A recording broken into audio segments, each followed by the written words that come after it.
your Gersnet immediate post-match reaction pod, coming to you in association with Forest Precision Engineering. My name is Alec Anderson, and I'm talking to you after Rangers drew 1-1 with Servette of Switzerland in the Stade de Genève in the second leg of the Champions League third qualifying round, meaning we go through 3-2. We drew 1 each with Servette of Switzerland in the Champions League third qualifying round second leg, meaning we go through 3-2. You wouldn't believe it. Tav's an absolute nightmare. Borna, I don't want to see him playing for us again. Goldson looks ropey as anything. This just wasn't good enough. Apparently, I've made a massive mistake tonight, folks. I've switched on Rangers Twitter before I've come to talk to you, and now I'm on a downer. I was going to do all this the patter I had lined up for you tonight. You might think my patter's crazy, so you wouldn't be surprised to know I'm coming from a padded room, but what I meant was mattresses on the floor, because I was in such danger of having a heart attack after all that tension in that game that I was going to need someone to catch me if I hit the deck. I had a kitchen knife and a Duracell battery in case I needed to do a wee bit of maintenance on my pacemaker, but I don't have a pacemaker. That's a lie, and it's really no nice to make a fool of people who might have genuine mental health issues in this day and age. And more than that, I'm morbidly obese. I've got a diet like Henry VIII. I could actually have a heart attack after going through a game like that. But for me, it'd be worth it, because that's Rangers in Europe. If you don't feel the tension, if you don't feel the pain, you don't feel the glory at the end of it. Smoke on the water, no Deep Purple. I can't stop talking about it. I'm really unoriginal. My pattern is really shallow. But my God, it was 29 degrees tonight. There was smoke actually coming from the Servette Ultras. There was firemen there. I'll show you now, my firemen in the stadium ready to put stuff out. They had to water the pitch. Maybe the water was coming from Lake Geneva. There was all sorts of stuff going for the famous Deep Purple song in my head. I was going to put something together, but I made a mistake. End of the game, we get the result. I'm watching it in the house on my own. It's glorious, it's magic, but I'm not in Servette. You can't say in Servette. It's an area of Geneva. I'm not in Servette to watch the game. I'm no New Edmiston House. I'm not in a fan zone. I'm not in the pub. I'm not getting any pals. I'm not joined by any member of the family in the house, because I'm unbearable when I'm watching Rangers live on the telly, particularly when it's a European match and it's always tense. So I open up the laptop, I crack open the phone, because I want to talk to folk. I want to talk to my pals and share the joy, share the moment, get a bit of a cyber hug going on, and that just lets Rangers Twitter into the house. And apparently we were awful tonight, and that just wasn't good enough. And there's real danger signs there. Michael Beale's still struggling. Shut up, stop it, get a grip. Are you absolutely kidding me on? I'm not allowed to mention 2012, because 2012, I mentioned that as an excuse, apparently. That's no very staunch, no giving actual reasons as to why every time Rangers make progress in Europe like they have done again.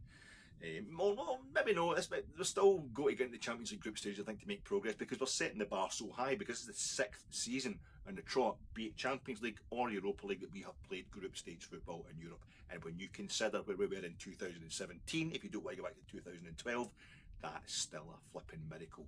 If we were another club, if we were any other club, this would be the most romantic story in the history of European world or intergalactic football. Progress neither con. The word, using the word progress constantly sounds like a bit of a pun, but it's actual poetry. That'd be part of the novel, maybe even the poem that is written about what Rangers have achieved in European terms. Since progress neither con, the first leg at Ibrox on the 29th of June 2017, and we had 3 more rounds ahead of us to get into the group stage, and we copped it at the very first hurdle, the most humiliating result of my life, because I love European football. I love Rangers in Europe. That's what you truly represent. It was absolutely humiliating. In the following season, when Steven Gerrard arrives, he has to get through. He pulls off an actual miracle. I think it's some sort of record. I don't know if I'm the first club to do it. There's very few clubs have done it, getting through 3 qualifying rounds and a playoff round into the group stage, and we only went out the group stage at the very last hurdle, losing to Rapid Vienna, a famous European name in Vienna, no disgrace whatsoever. For us now to be starting our European season in the second week of August, it was the first leg last week, the second week of August, and the booby prize, the fallback, the safety net, the least we're going to get before we even start playing last week's tie, is the Europa League group stage. We're going to fall into the Europa League group stage. We're not going to have to work miracles all through the former Yugoslavia and Bashkortostan, which might as well be in Australia, but apparently was Russia when we beat Ufa with 9 men. We got the draw to get into that group stage of Europa League back in the day. No, we just fall into it now. We just drop into it as the booby prize. That's the punishment. You're going to go into Europa League group stages. Does that not tell you what we've done, the actual progress we've made. Now you're saying, okay, Alec, we get gubbed in the Champions League group stages last season, whereas we'd been in a UEFA Cup final the previous season, the Europa League final the previous season. How's that progress? Well, if you'd won that Europa League final, if a certain Mr. Ramsey hadn't missed his penalty and so forth, UEFA themselves tell you that the biggest prize for winning that night is you get straight into the Champions League group stages the following season. It's a promotion. No, for me, I know, common sense, winning a European trophy beats merely qualifying for a group stage. But in technical terms and coefficient terms, and in real terms, because the Champions League is actually superior to even winning the Europa League, because that is the European Super League. You saw the money we come up against last season, the class we come up against, and none of those teams even reached the final of the Champions League last season. That is the Europa League, the European Super League, sorry, when you get into the Champions League. So it was progress last season to get into the Champions League group stages final. That was the last thing we had to do, really, in terms of realistic European achievements for Rangers, realistic European achievements for any club who had played in their domestic fourth tier a decade earlier. I'm going to keep saying it because we need to have a bit of reality check here. Yes, we should be upset when Rangers aren't playing as well as they can, but it's almost breaking down into separate entities. Some people seem to be supporting Rangers winning, who are a different team, albeit very closely associated, and actually a different team from Rangers FC. And some people seem to be breaking away this season and going for a third club that they actually support, which is Rangers winning perfectly. The manager has put a hell of a pre-season into players. That's becoming evident that he's really tanked them in pre-season, and that's what we wanted, because we saw last season that the only difference between us and Celtic, and the focus apparently is all domestic now, we don't really care about Europe. The only difference between us and Celtic last season, us and the domestic glory that we crave more than European respectability, was sharpness, was fitness. So he's sorting that out, so that's obviously going to take a bit of time for the players to get up to full speed. Also, all those players that we wanted rid of last season because we're sick of the sight of them, they were just failures, sick of looking at their failing faces. Morelos, Kent, even Fashion Sakala's away now. When you play just your front three even, never mind the number of players that we've had to bring in this season, the number of players we're bringing in, it doesn't mean you're just bringing in one guy or two guys who need to get used to life at Rangers, but at least they're coming into a settled team.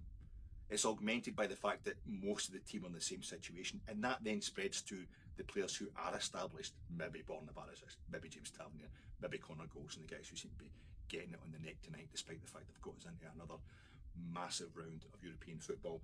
It's going to affect them as well, because they're having to learn how to play with these new players. I'm sorry if I'm going a bit here, but I was a bit down there. I was a bit psyched, and then, I should know better. You should never really use Rangers Twitter to take the temperature of the Rangers support at large. You shouldn't use Twitter to take the temperature of anything at large, but it seems to be getting governments into power on that these days, so maybe I should be worried. That was massive tonight, folks. Please enjoy it. It was absolutely... I mean, don't get me wrong.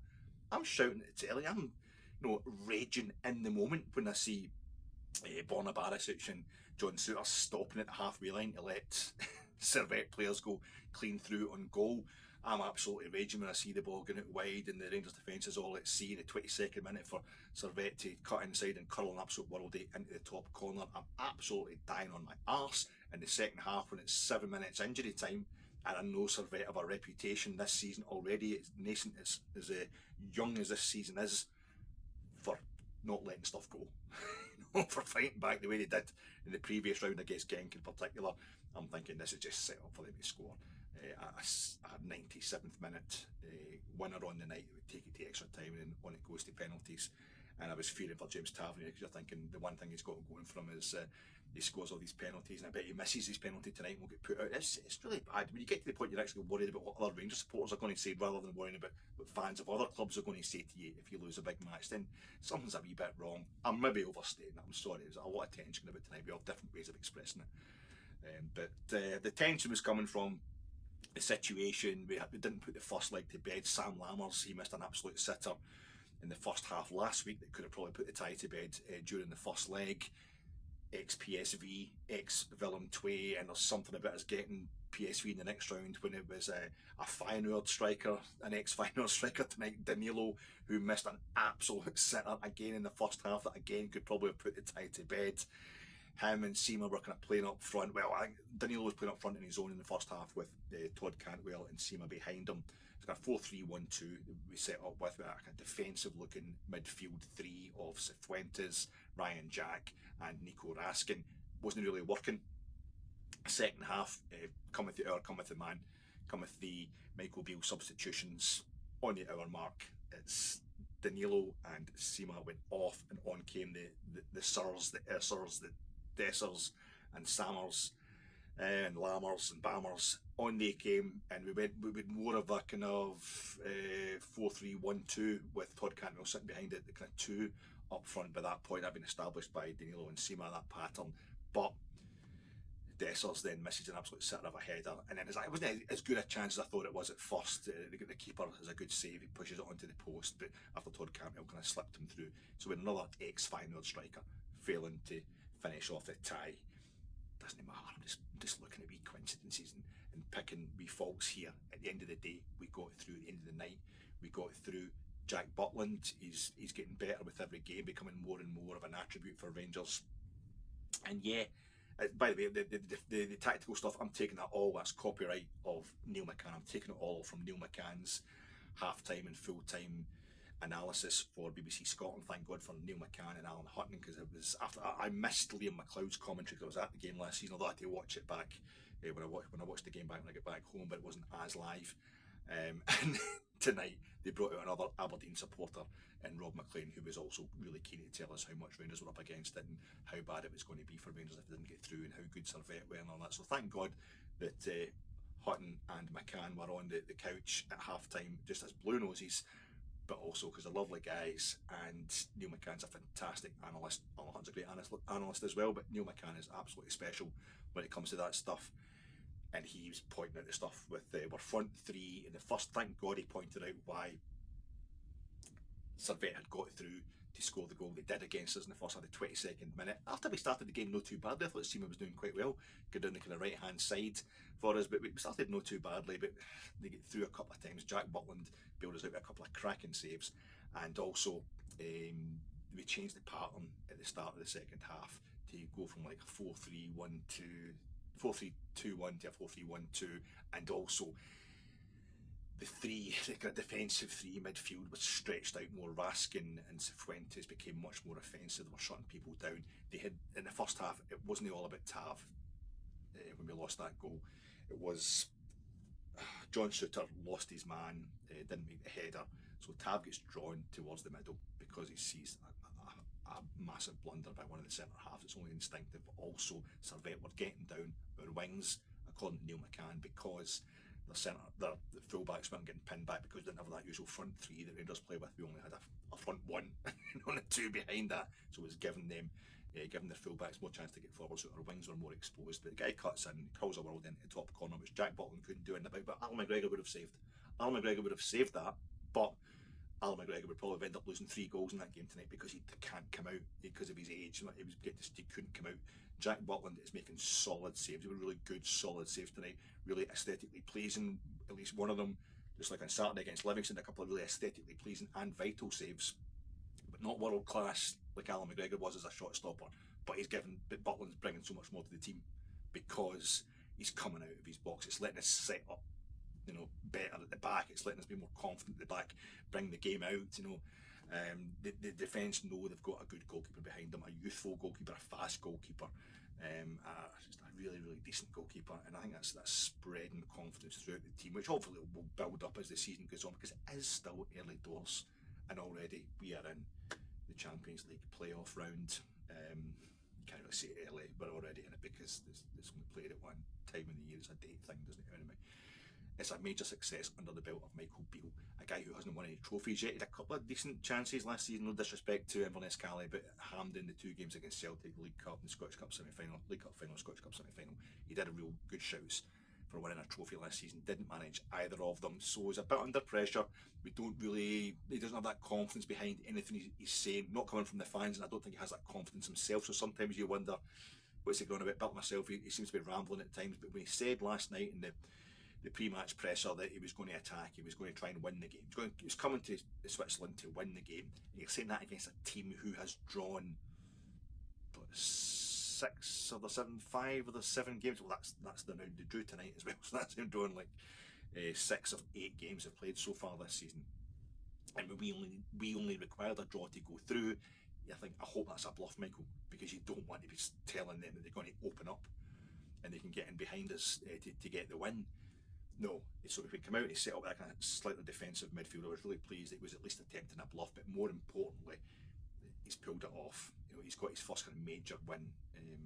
He's taken us through a major stage in Europe. And that's the thing for me.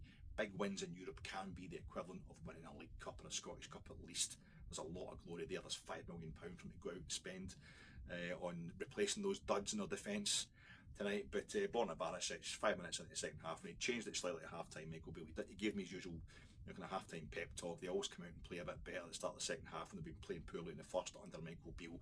Doesn't always work though, sometimes fade away, but it was literally the 5th minute of the second half, the 50th minute of the game. Borna Barisic puts one in the back post, and there's Tav, captain fantastic, wearing the all white, the ice cool, looking like Richard Gere and an officer and a gentleman, just heading it back in there. Mal de Val, there's some pathetic kind of eye rhyme flag in the Servette end about how Mal, the goalkeeper, was a wall. I think it's supposed to, maybe the French pronunciation it makes more sense, whatever, but Tav's curled a few past walls, and there he was heading one past this particular wall up to the Rangers fans in that corner. Lovely big pennant, by the way. The kind of tifo, not so much at the beginning of the game for the Rangers fans, but an actual pennant that fitted the corner section that were the official away allocation was put in tonight absolutely beautifully. It was a lovely look, that, although those Rangers fans are much bigger than the official representation. A lot of Rangers fans in the stadium tonight, and at least they got to see us going through into the Champions League playoff round once again. PSV Eindhoven once again. One thing Neil McCann did get wrong tonight was he's saying that PSV Eindhoven will be the favourites to win the leg in Eindhoven, and Rangers will be the favourites to win the leg at Ibrox. This is the 5th time we've played the PSV in Europe. 5th time we've met them in a European tie. The previous 4 times, Rangers haven't lost in those previous 4 times in Eindhoven, and PSV only lost once at Ibrox. We're meeting our old pal Peter Bosz. He's the manager now. Remember, it was Van Nistelrooy last season when we beat them. Peter Bosz was manager by Leverkusen when they put us out of Europe under Gerrard, and he was manager of Lyon when they beat us in the Europa League group stages. The season we got to the final, but he beat Gerrard, I think, in the first game. Yeah, Gerrard at Ibrox beat him 2-0, and it was Giovanni Van Bronckhorst was the manager, and the dead rubber that we drew in Lyon in the last round of group games that season. So hopefully it's 3rd time lucky against Peter Bosz. Main thing is everybody's raving about how good PSV Eindhoven are because they won the Johan Cruyff Shield, the Dutch Charity Shield, Community Shield match. They beat the reigning league champions Feyenoord and De Kuip in Feyenoord's own ground. Fantastic, except for the fact that they did the exact same thing last season when they beat reigning league champions Ajax in the Johan Cruyff Arena and the Johan Cruyff Shield, and we still put them out of Europe. It's going to be interesting. Malik Tillman, of course, playing for PSV Eindhoven now. PSV were really PSV'd off last season. There was a lot of kind of bad blood at the end of the game in Eindhoven last season, so they'll be fancying their chances. They'll be right up for it. But even if we don't get through, what a night for Michael Beale. What a night for this nascent new Rangers team. What a night for Rangers. What a night to be up. Who knows? Enjoy it, troops.